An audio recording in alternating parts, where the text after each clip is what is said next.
अस्सलाम वालेकुम नाज़रीन, मैं हूं शेख अहमद अली, आप देख रहे हैं क्राइम टुडे न्यूज़। नाज़रीन, जब से कांग्रेस आई है, कांग्रेस के बाद से बीआरएस पार्टी के एक लोग कांग्रेस में शामिल हो रहे हैं। बाबा फसीहुद्दीन डिप्टी मेयर शामिल हुए, इसके बाद राम मोहन जो मेयर थे वो भी शामिल हो गए हैं। मुलाकातें जारी है, अनकरीब वो भी शामिल होंगे। और ये भी इम्कानात लगाए जा रहे हैं कि जुबली हिल्स के जो कांग्रेस के उम्मीदवार थे इससे पहले और इस बार अजहरुद्दीन को दिया गया था, विष्णुवर्धन रेड्डी भी अब घर वापसी कर सकते हैं, यानी कांग्रेस में शामिल हो सकते हैं। इस तरह से एक लोग इसमें शामिल हो रहे हैं। महेंद्र रेड्डी जो मिनिस्टर थे बीआरएस पार्टी में वो भी शामिल हुए। ऐसे कई लोग शामिल हो रहे हैं और लगता है कि अब बीआरएस पार्टी की हालत बुरी हो गई है। अब BRS party Bharatiya Janata party के साथ मिलकर ही शायद इलेक्शन लड़ेगी, ऐसा हमें लग रहा है, क्योंकि बीआरएस पार्टी अकेली लड़ने की वैसी ताकत नहीं रही।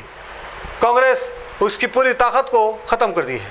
नाज़रीन, जिस तरह से बीआरएस पार्टी में इमाम ज़मीन बनने का सिलसिला था, मोहम्मद महमूद अली की जिम्मेदारी थी, वो कुछ भी होता ही वो इमाम ज़मीन बनना, पैर पड़ना, सर झुकाना, ये उनकी हालत थी।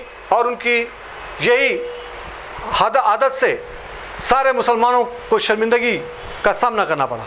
इस तरह के एक हम समझते थे कि जब तेलंगाना अलहदा हुआ, तो जब डिप्टी सीएम बनाया गया, तो कई लोगों के लिए, चाहे वो हिंदू हो मुस्लिम हो, एक अच्छा काम करेंगे। लेकिन अफसोस की बात यह रही कि 5 साल गुजर गए, एक भी काम मोहम्मद महमूद अली ने नहीं किया। इसके बाद से फिर बीआरएस इख्तियार में आती है, फिर उनको होम मिनिस्टर दी जाती है, तो हम ये समझते हैं कि होम मिनिस्टर से पुलिस लाइन ऑर्डर अच्छा करेंगे और गरीब मजलूम मजबूर लोगों को इंसाफ मिलेगा। लेकिन अफसोस की बात यह रही कि बजाय गरीब मजलूम मजबूर लोगों को इंसाफ मिलने के, उल्टा उनको ही परेशान किया गया। पुलिस को इस तरह की ताकत दी गई तो गरीब मजलूम मजबूर लोगों के ऊपर प्रेशर डाला गया, मारा पीटा गया, उनको डरा धमकाने का पुलिस का एक नया चलन सामने आया। इस तरह की हालत, लैंड ग्रैबर्स उरुज पे आ गए, रोडी शीटर्स उरुज पर आ गए और झूठे कारोबार करने वाले, गलत कारोबार करने वाले उरुज पर आ गए। पुलिस उनका सपोर्ट करते रही। ये 10 साल का तेलंगाना की यह हाल थी। सेंटर में भारतीय जनता पार्टी का वो हाल है और यहाँ पर इनकी यह हालत है। ये मिलकर इस तरह से तबाह किए हैं। अवाम ने अपनी ताकत से सोच समझकर कांग्रेस को इख्तियार में लाया है। अब कांग्रेस जब से आई है, कई पुलिस वाले सस्पेंड हो रहे हैं और कई पुलिस वालों को हिदायत दी गई है कि वो आम और गरीब मजबूर लोगों की हिफाजत करने के लिए है, शिकायतें लेने के लिए है, ना कि उनके ऊपर जुल्म करने का। अमूमन हम देखते हैं कि पुलिस स्टेशनों में अगर कोई शिकायत लेके जाता है तो वो लोग एयर कंडीशन रूम में बैठे हुए रहते हैं और घंटों तक लैंड ग्रैबर्स, बिजनेसमैन, पॉलिटिकल और लोगों से मीटिंग चलते हैं।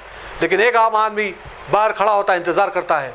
कभी कभी तो 1-2 दिन हो जाते हैं, लेकिन वो इंस्पेक्टर नहीं मिलता, कभी ऐसा ही नहीं मिलता। ये हालत हो गई है पुलिस स्टेशनों की। इसको दुरुस्त करने की ज़रूरत है, तभी जाकर हम समझेंगे कि कांग्रेस पार्टी ने एक अच्छा काम करने की शुरुआत की है।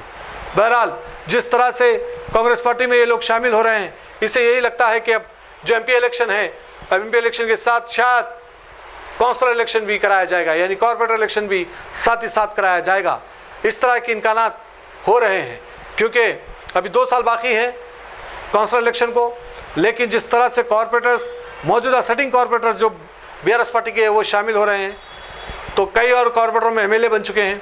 तो इससे ये लगता है कि अब कांग्रेस की लहर चल रही है और कांग्रेस की लहर चलते हुए रेवंत रेड्डी ने ये प्लान किया है कि एमपी इलेक्शन के साथ साथ काउंसिलर इलेक्शन भी कराया जाए ताकि कांग्रेस को और ज़्यादा फ़ायदा हो।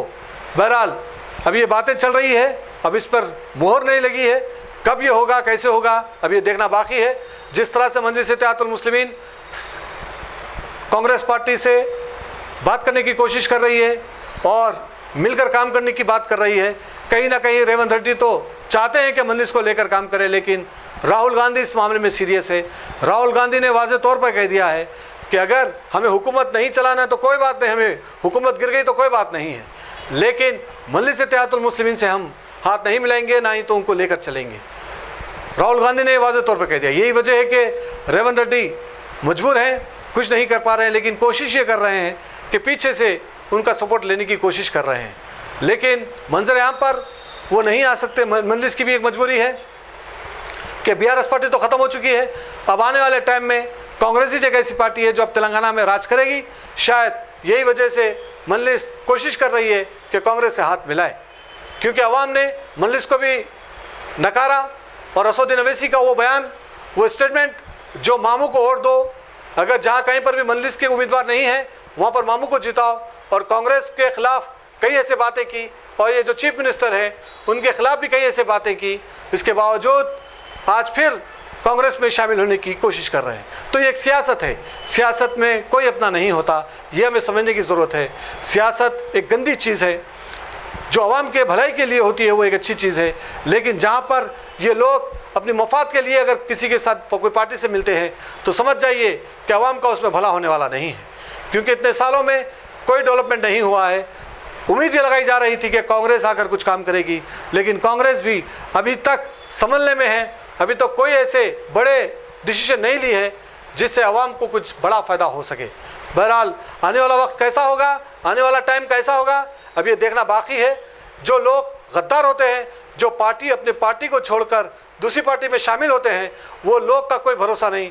क्या वो लोग कल के दिन फिर ये पार्टी इख्तियार में आई तो फिर ये पार्टी में आ जाते हैं? ऐसे लोग का कोई एतमाद नहीं। अगर ये लोग कल के दिन आपके सामने इलेक्शन में खड़ते हैं तो इनको हराइए ज़रूर, क्योंकि इनको पता चले कि गद्दारी की सज़ा क्या होती है। क्योंकि इस तरह से कुछ लोग आवाम को बेवकूफ़ समझते हैं और इस तरह से अपनी मनमानी करते हैं और अपनी पॉलिसी के तहत आवाम को बेवकूफ़ बनाने के लिए मैदान में आते हैं। बहरहाल हम उम्मीद करते हैं कि रेवंत रेड्डी से और कांग्रेस पार्टी से आवाम को बहुत सी आस है। जो वादे किए वादों को पूरा करें, और जिस तरह से दल बदलू लोग हैं उनको आवाम के ऊपर मुसलत ना करें, आवाम के मसलों को हल करें, आवाम को परेशानियों को समझें, क्योंकि आवाम उम्मीद के साथ कांग्रेस को इख्तियार में लाई है। तो आवाम की भी, कांग्रेस की भी ये जिम्मेदारी है, हुकूमत की भी ये जिम्मेदारी है कि वो आवाम के मसलों को हल करे और जो वादे किए वो वादों को पूरा करे।